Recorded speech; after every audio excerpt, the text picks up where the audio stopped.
sa paparating na mga gabi ng Disyembre, habang ang mga Pilipino ay abala sa kung paano sasalubungin ang Pasko, may mga tao namang sasalubungin ito, dala ang mga pangarap na puno ng sakripisyo at pag-asa, gaya ng mga nagtitinda ng sampagita.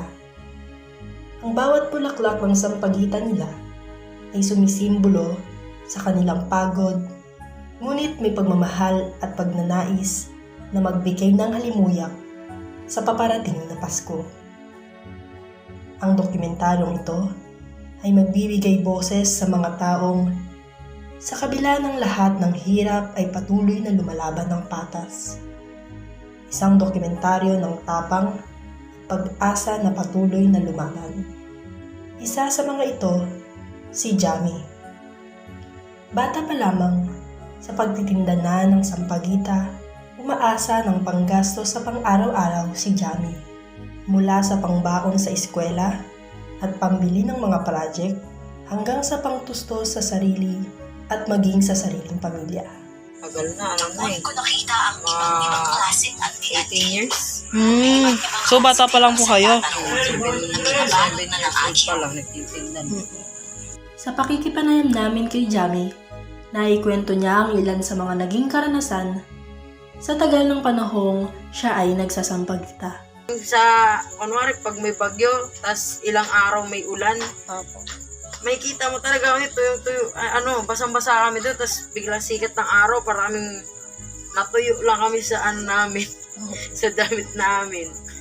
Bukod sa mga naging karanasan, binahagi rin ni Jamie ang proseso sa paggawa ng sampagita. Pati na rin ang ilang madalas na maging problema sa pagbuo nito. Ayon kay Jamie, sa baklaran pa sila humahango ng mga itinitindang sampagita. Samantalang, sila mismo ang sumusungkit sa puno ng mga ilang-ilang. Puti, pag nagkakaroon siya ng damage na Brown? kulay, Parang brown? Oo, yung ganyan. Doon sa una siya eh. Ganyan. Hinog na, kumbaga ba, hinog na siya sa puno. Tapos yung ganito naman na may mga reject naman na, wala na. Ito naman, hindi naman siya actually yung bulok. Na ano lang siya, nalamog lang siya sa yelo.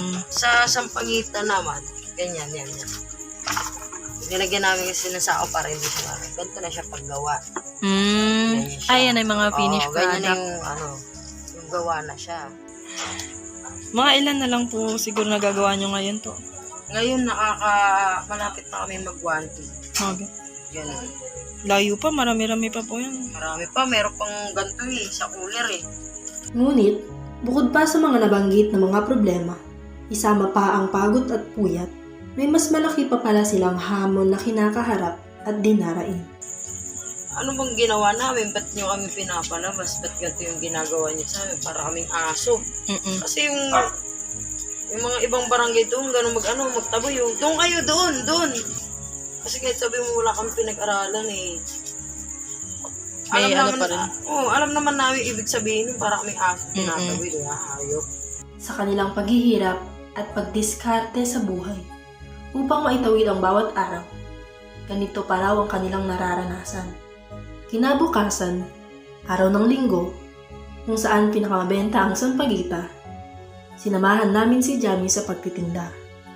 Kahit nagbabadya ang ulan dahil sa parating na bagyo, hindi ito naging hadlang upang sila ay kumayod para may kitain sa araw na iyon. Kinausap din namin ang ilang vendors upang kunin din ang kanilang saloobin. Naging iisa ang kanilang mga hinanaing gaya ng kay Jamie. Kasi siyempre, hindi ko rin naman yung mga kasama ko sa school.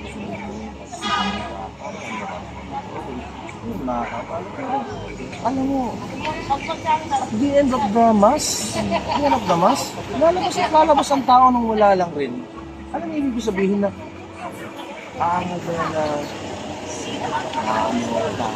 ako ng gano'n, ng ganyan. Nakalabas naman sila, okay sila, nakapagsipo sila. Hindi mo naman sa tagal namin dito, ma'am, kung sakali, ma'am, ha? Sakali. Magtatagal ko ba sa isang bagay? Kumarin ka rin ko. Kasi siyempre, number 1 pa lang, kung ito, hindi ko marunong makisama sa bawat tao rito. Kasi hindi tatagal na ganito. Kasi alam mo namin sa sarili namin, ganito mga kami kaliit.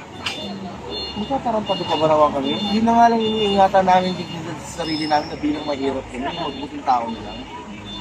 Tapos kung tratuhin niyo pa kami, para kami sige lang doon kami sa paningin mo, okay, sige, okay lang. Pero dapat bilang tao na nga lang na gusto mo respeto na, konti lang. Hindi kami naghahangad ng malaki. Ano kayo pinagawa? Hindi rin po namin alam. Dati naman, dyan na Pwede kami. po. Pwede. Kasi kapag may mask na, ganyan, wala naman kami dyan. Pumapasok lang kami pag siyempre labas.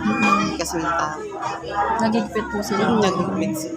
Wala po kayo nabalitaan kung ano po yung Thailand po nila. Wala eh. Walang ano. Kasi hindi naman kami sagabal. Kasi siyempre, ano lang naman, conding space lang naman. Yung ibang magsasampagita, tayo lang naman sila. Hindi naman nakakasagabal. Yun ang ano, sana. Yun lang naman, tao lang naman din yung ano, di ba? Hindi naman siya sumasakop ng kumbaga, malaking space. Dahil sa iisa nilang mga daing tungkol sa isyu ng pagtataboy sa simbahan, minabuti namin kunin ang pahayag ng parokya sa poblasyon Santa Maria, Bulacan. Yun yung isang rule namin na bawal magtinda sa within the church compound. Kasi una sa lahat, ang simbahan at ang kapaligiran nito, yun nga, in church compound, is a sacred place, a place of worship and adoration. In fact, nasa Bible yan.